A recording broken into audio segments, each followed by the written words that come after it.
اعوذ باللہ من الشیطان الرجیم بسم اللہ الرحمن الرحیم اللہم صلی علی سیدنا و مولانا محمد وبارک وسلم۔ قرآن مجید فرقان حمید کی سورۃ نحل کی آیت نمبر 41 ہے، جس کے اندر اللہ پاک نے اپنے مہاجرین بندوں کی مدح سرائی فرمائی ہے۔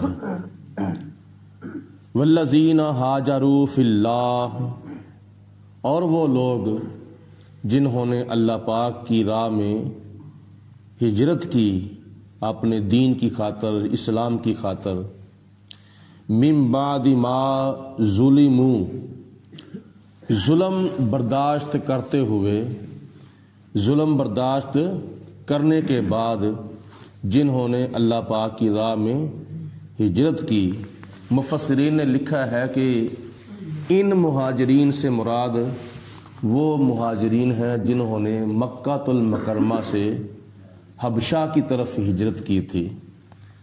حبشہ کی طرف ہجرت کرنے والوں کے اندر نبی پاک علیہ الصلوۃ والسلام کی صاحبزادی حضرت رقیہ رضی اللہ تعالی عنہا بھی تھیں، حضور علیہ الصلوۃ والسلام کے داماد حضرت سیدنا عثمان غنی رضی اللہ تعالی عنہ بھی تھے۔ تو یہ چند افراد مکہ المکرمہ سے ہجرت کر کے حبشہ کی طرف گئے، تو پھر بعد میں پتہ چلا کہ ان کو وہاں سہولتیں ملی ہیں، تو کچھ اور افراد پھر چلے گئے۔ تو یہ کل تعداد تقریباً 83 تھی جنہوں نے مکہ المکرمہ سے حبشہ کی طرف ہجرت کی تھی، اور کئی صحابہ کرام وہ تھے جنہوں نے مکہ المکرمہ سے مدینہ شریف کی طرف ہجرت کی تھی، اور جنہوں نے مکہ سے حبشہ کی طرف ہجرت کی انہوں نے 2 مرتبہ ہجرت کی تھی، جن میں حضرت عثمان غنی بھی شامل تھے، اور ان کو کہا جاتا ہے ذو الہجرتین، یعنی 2 مرتبہ ہجرت کرنے والے، ایک مکہ کی طرف سے حبشہ کی طرف، اور ایک حبشہ کی طرف سے مدینہ شریف کی طرف۔ تو اللہ پاک نے ارشاد فرمایا کہ جنہوں نے ظلم برداشت کرنے کے بعد، جو مکے والے کافر تھے وہ چونکہ صحابہ اکرام کے اوپر بڑا ظلم کرتے تھے، تو جن صحابہ نے مکہ کے کافروں سے ظلم برداشت کرتے ہوئے اللہ کی راہ میں ہجرت کی، تو اللہ پاک ارشاد فرماتا ہے لَنُبَوِّئَنَّهُمْ فِي الدُّنْيَا حَسَنَةً، ضرور بر ضرور ہم ان کو دنیا کے اندر اچھا ٹھکانہ عطا فرمائیں گے۔ اور چنانچہ اللہ پاک نے ان کو اچھا ٹھکانہ عطا فرمایا، جنہوں نے مکہ سے مدینہ شریف کی طرف ہجرت کی، اور جنہوں نے حبشہ سے مدینہ شریف کی طرف ہجرت کی، اللہ پاک نے ان کو اچھا ٹھکانہ عطا فرمایا۔ وہ اچھا ٹھکانہ کیا تھا؟ مدینہ شریف۔ مدینہ شریف کے اندر اللہ پاک نے ان کو رہنا نصیب فرمایا، اور وہاں ان کو دفن ہونا نصیب فرمایا۔ تو مدینہ شریف سے بڑھ کر اچھا ٹھکانہ کون سا ہو سکتا ہے؟ وَلَا أَجْرُ الْآخِرَةِ أَكْبَرُ، یہ تو دنیا کا اجر تھا نا۔ اللہ پاک فرماتا ہے کہ ہم ان کو دنیا کے اندر اچھا ٹھکانہ عطا فرمائیں گے، تو آخرت میں ان کا اس سے بھی کئی گنا بڑا اجر ہے، جنت کی شکل میں۔ لو کانوا یعلمون، کاش وہ جانتے۔ الذین صبروا، اور جنہوں نے صبر کیا، وعلی ربہم یتوکلون، اور وہ اپنے رب کے اوپر بھروسہ رکھتے ہیں۔ صبر کرنے والے جو لوگ ہوتے ہیں ان کا بھروسہ خدا کی ذات بابرکات پر ہوتا ہے، اور اللہ تعالیٰ ان کو دنیا کے اندر صلہ یہ عطا فرماتا ہے، ان اللہ مع الصابرین، اللہ تعالیٰ صبر کرنے والوں کے ساتھ ہوتا ہے۔ آخرت میں اللہ تعالیٰ ان کو صبر کا اجر تو عطا فرمائے گا، لیکن دنیا کے اندر ان کے لیے صبر کا اجر یہ ہے کہ اللہ پاک فرماتا ہے میں ان کے ساتھ ہوں۔ تو جن کے ساتھ اللہ ہو پھر اس کی قسمت کا کیا کہنا۔ وما ارسلنا من قبلک الا رجالا، اے میرے محبوب علیہ الصلوۃ والسلام، ہم نے آپ سے پہلے جتنے بھی رسول بھیجے تھے، جتنے بھی نبی بھیجے تھے، وہ مرد ہی بھیجے تھے۔ کسی نبی کو جن کی شکل میں نہیں بھیجا، کسی نبی کو عورت کی شکل میں نہیں بھیجا، بلکہ جتنے بھی نبی آئے ہیں حضور علیہ الصلوۃ والسلام سے پہلے، آدم علیہ السلام سے لے کر حضرت عیسیٰ علیہ الصلوۃ والسلام تک، وہ سارے کے سارے مرد ہی آئے ہیں، کیونکہ کفار مکہ کہتے تھے کہ اے محمد بن عبداللہ، اگر آپ نبی ہیں تو آپ کو تو فرشتہ ہونا چاہیے تھا۔ اس لیے اللہ پاک نے ان کے اعتراض کا جواب دیا کہ جب پہلے نبی مرد بن کر آئے ہیں تو پھر نبی پاک علیہ الصلوۃ والسلام اگر نبی مرد بن کر آئے ہیں تو آپ کی نبوت میں کیا فرق آتا ہے؟ کافر چونکہ حضرت ابراہیم علیہ الصلوۃ والسلام کو مانتے تھے، تو اللہ تعالیٰ نے فرمایا کہ جب ابراہیم علیہ الصلوۃ والسلام بھی مرد ہیں جن کو تم مانتے ہو، تو اگر ان کی نبوت میں کوئی فرق نہیں آتا تو حضور علیہ الصلوۃ والسلام جو کہ میرے آخری نبی ہیں، ان کو میں نے مرد بنا کر نبوت کا تاج پہنا کر بھیجا ہے، تو ان کی نبوت کا کیوں اقرار کرتے ہو؟ نمبر 2، نوحی الیہم، ہم ان کی طرف وحی کرتے تھے۔ آدم علیہ السلام سے لے کر حضرت عیسیٰ علیہ الصلوۃ والسلام تک اللہ پاک نے فرمایا کہ پہلے نبی میں نے بھیجے، پہلے رسول میں نے بھیجے، ان کو مرد ہی بنایا، اور دوسرے نمبر پر ان کی طرف ہم نے وحی بھیجی۔ تو یہی کام نبی پاک علیہ الصلوۃ والسلام کے لیے بھی کیا، حضور علیہ الصلوۃ والسلام کو بھی مرد بنایا اور آپ کی طرف اللہ پاک نے وحی بھیجی۔ یعنی نبی وہ ہوتا ہے جو مرد بھی ہو اور اس کی طرف اللہ کی طرف سے وحی بھی آتی ہو۔ حضرت جبرائیل علیہ الصلوۃ والسلام اللہ کی طرف سے پیغام بھی لے کر آتے ہوں۔ فَاسْأَلُوا أَهْلَ الذِّكْرِ، تو تم پوچھ لو اہل ذکر سے۔ اہل ذکر سے مراد وہ لوگ ہیں جو قرآن کا علم رکھتے ہیں، جن کے پاس اللہ پاک کے کلام کا علم ہے، قرآن پاک کو جانتے ہیں، سمجھتے ہیں۔ اللہ پاک فرماتا ہے اگر جس مسئلے کا تمہیں پتہ نہیں تو ان سے پوچھ لو، ان کنتم لا تعلمون، اگر تم نہیں جانتے۔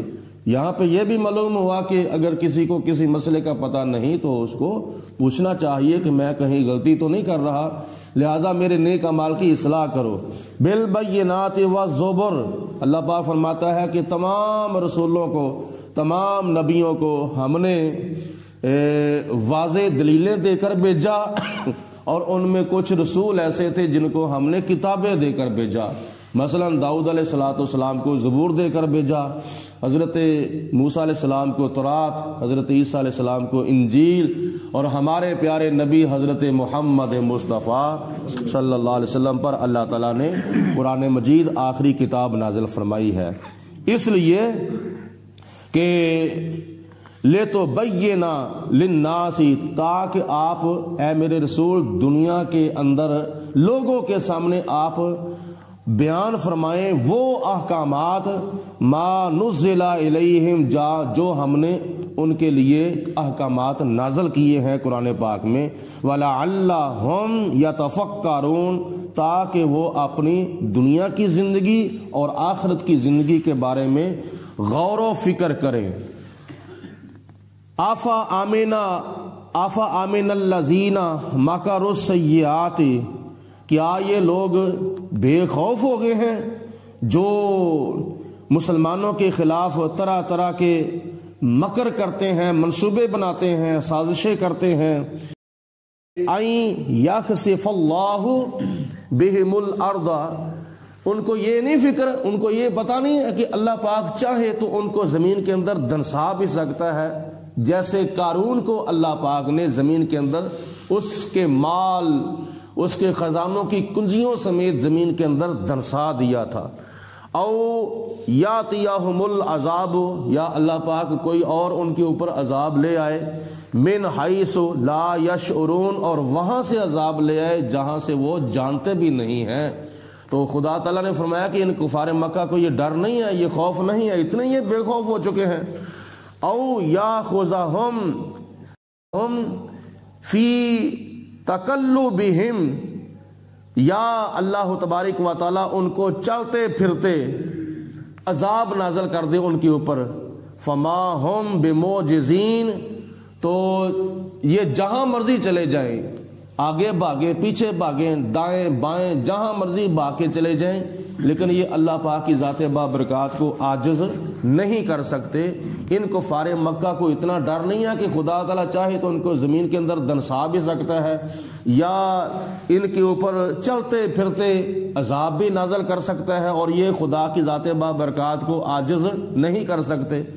او یا خذہم لا تخوف، یا اللہ تبارک و تعالی ان کے اوپر خوف جو ہے وہ طاری ہر وقت رکھ سکتا ہے۔ فَإِنَّ رَبَّكُمْ، بے شک یہ تمہارا رب ہے، لرؤوف الرحیم، جو بڑا شفقت کرنے والا بھی ہے اور بڑا مہربان بھی ہے۔